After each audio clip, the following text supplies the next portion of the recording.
Well, hello, folks. I'm here with Jen Brozek, somewhere just outside of Seattle. We'll learn more shortly. Jen is a multi-talented, award-winning author, editor, and tie-in writer. She's the author of the Never Let Me Sleep and The Last Days of Salton Academy, both of which were nominated for the Bram Stoker Awards. Her BattleTech tie-in novel, The Nellis Academy Incident, won a Scribe Award. Her editing work has netted her a Hugo Award nomination, as well as an Australian Shadows Award for Grants Pass. Jennifer's short form work has appeared in the Apex publications and in anthologies set in the worlds of Valdemar, Shadowrun, V-Wars, Masters of Orion, and Predator. Jennifer is also the creative director of Apocalypse Inc. Productions and was the managing editor of Evil Girlfriend Media and assistant editor for Apex Book Company. Jennifer has been a freelance author, editor, tie-in writer for over 10 years. She shares her husband Jeff with several cats and often uses him as a sounding board for her story ideas. Visit Jennifer's words at jenbrozek.com. I'm interviewing her today primarily because she is a final ballot nominee for the Stoker Award this year for Anthology, for her anthology, A Secret Guide to Fighting Elder Gods by Pulse Publishing. Well, welcome, Jen. How are you doing today? And tell the folks where you are located and how this pandemic is affecting the area where you live. Well, thank you. By the way, I have a cat next to me who is snoring. So if you hear some strange things, that's what's going on. I live just outside of Seattle in a city called Bothell. I am pretty much in ground zero of the pandemic. So the very first U.S. person was in Everett, which is just a little north of me. And Kirkland, Washington is 5-6 miles south of me. So right now we're all doing the stay home, stay safe, stay healthy. It's not quite shelter in place, but you basically should stay home unless you have a doctor's appointment, you're going outside for exercise, or you must make a rare grocery run. And how are rare grocery runs determined? I mean, do you have to, if you go outdoors and show up at a grocery store, how do they check that, or are you just common sense? It's all common sense right now. It's not an official shelter in place. So basically in our area, everybody is very polite. There's a whole thing about the Washington politeness. We all kind of make sure we have our 6-foot separation. And if we need to get by people on the street, you kind of cross the road. So we are all taking precautions because we know that it's kind of serious, actually. And what's going on sort of in the medical community? I mean, what sort of are they being overrun like we're hearing that's going on in New York and LA? We have not yet been overrun. We are definitely being taxed, but it's not as bad as New York. Maybe it's because Washingtonians, we don't have the FU attitude. We tend to do mostly what we're told. Also, once it started hitting, the government in our area pretty much prepared. Yeah.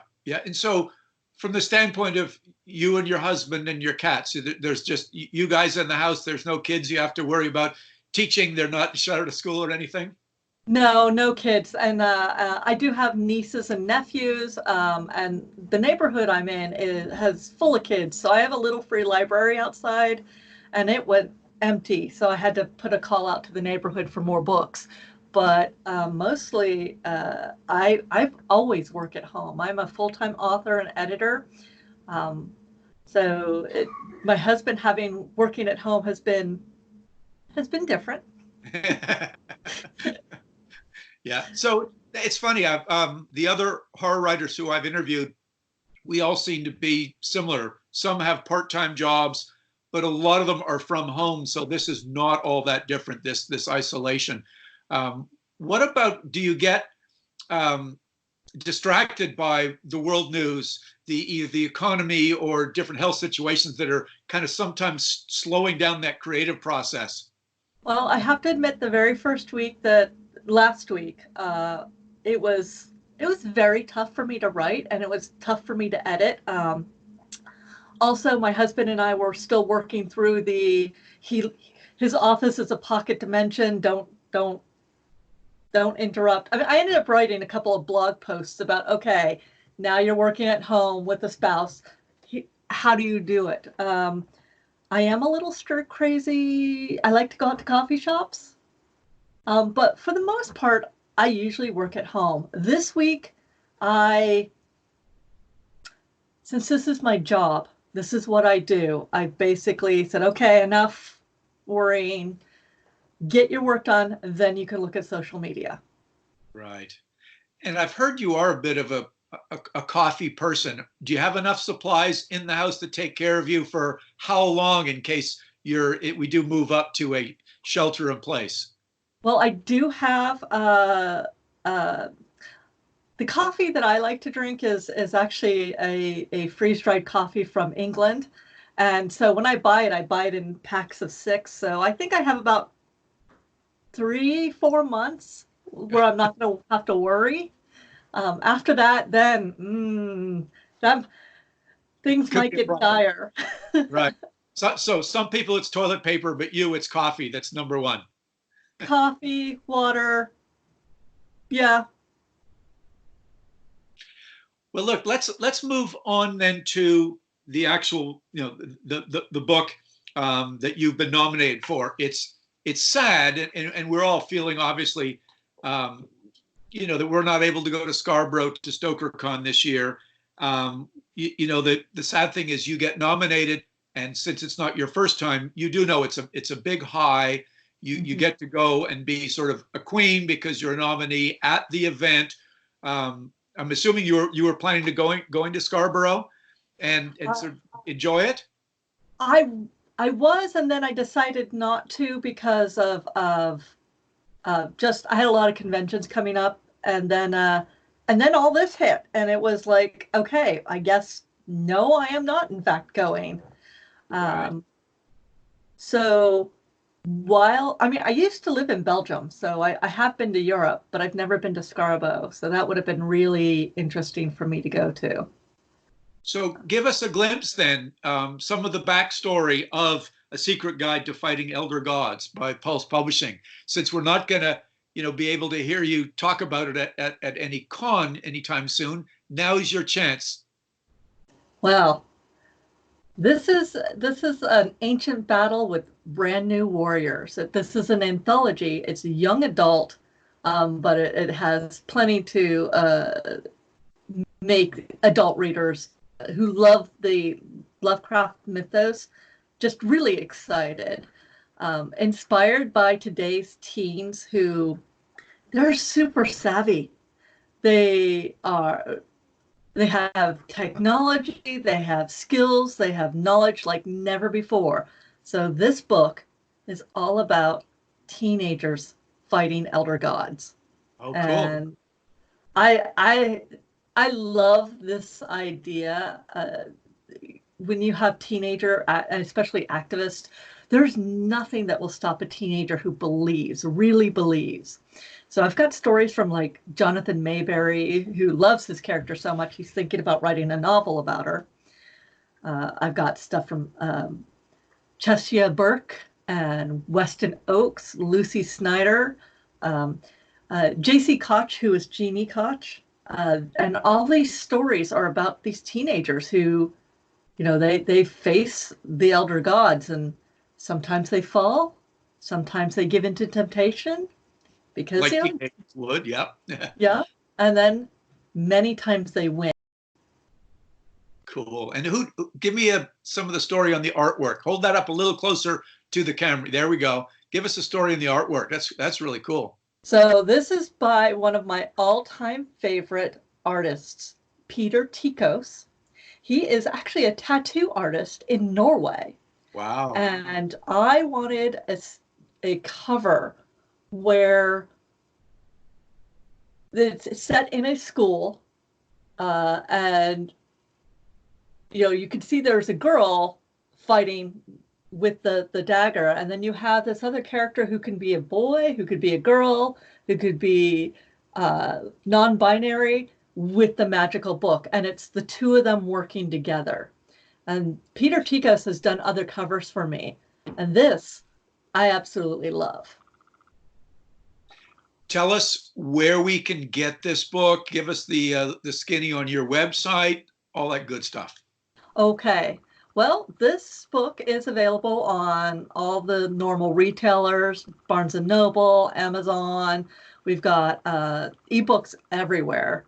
And if you go to my website, which is jenniferbrozek.com, and you click on this image, it automatically pops up like 12 different places for you to buy the book. Oh, good. Right. So also, when I am at conventions, which this may be the year without a convention, I don't know. I do have this book with me and I sign it. And then I also let people know what other authors are at that convention. So you can find it normal retail or conventions that I'm at. And Pulse Publishing, I believe it's just pulsepublishing.com. I'm so bad about this. The other place that you can get it, because my publisher has been so thrilled that this book was nominated, they're actually going to do a hardback and a leather-bound version of this book. Oh, nice. Very limited short Kickstarter in the month of April. So I'm on Twitter as jenniferbrozek.com. If you follow me there, I will put links out, but I'm super excited because leather-bound mythos book. That's cool. So Jen, you seem to be a very positive person, very upbeat. These are difficult times. You ever look for a silver lining in all this sort of isolation? And even though it's not a big life change for you, are you and your husband or your cats finding anything different about each other that you may want to share with the viewers to this interview? Anything good come out of this? Oh, a lot of good has come out of this. My husband and I have we have a whole working relationship for when he works at home. My mother, who is 73, has now learned how to Zoom. So cool. Yeah. Video conferencing. She would never video conference with me before, and now she will, because she lives across the country from me, and I miss seeing her. But overall, I try to find the good in things. I spend some time being really creative with people online. I recently asked them if they were in a Jennifer Brozek book, what their profession would be and would they survive. And a lot of people don't think they would survive. Your characters are just too tough for them, are they? Well, no, I tend to kill a lot of people fictionally. I really do. Well, that's probably a good time to end this before you start killing me. But listen, this has been great. Thank you for your time. Really appreciate the fact that you are in a dangerous area. I mean, we all are, but you're sort of way out there in really the epicenter, as you said. So as we say, wash your hands, wash your hands, wash your hands. And as I always say, make sure you turn the faucet off, but use a barrier. Don't reinfect them. That's my little piece of information. Any closing thoughts on your fellow horror writers or your fans? Any advice on how to stay safe during this pandemic? Stay inside if you can. Listen to what the social distancing. I mean, a lot of us writers have no problem social distancing. Yeah. Get really good with video conferencing if you start feeling a little stir crazy, and we will get through this. This is a very slow moving apocalypse. We're okay. If we take precautions, we will get through this. So, plus you guys have books to write and things I want to read. That's great. Thank you so much for your time. Give your cats a treat or a good petting for me, and say hi to your husband. Thank you so much for your time. Thank you, Dacre.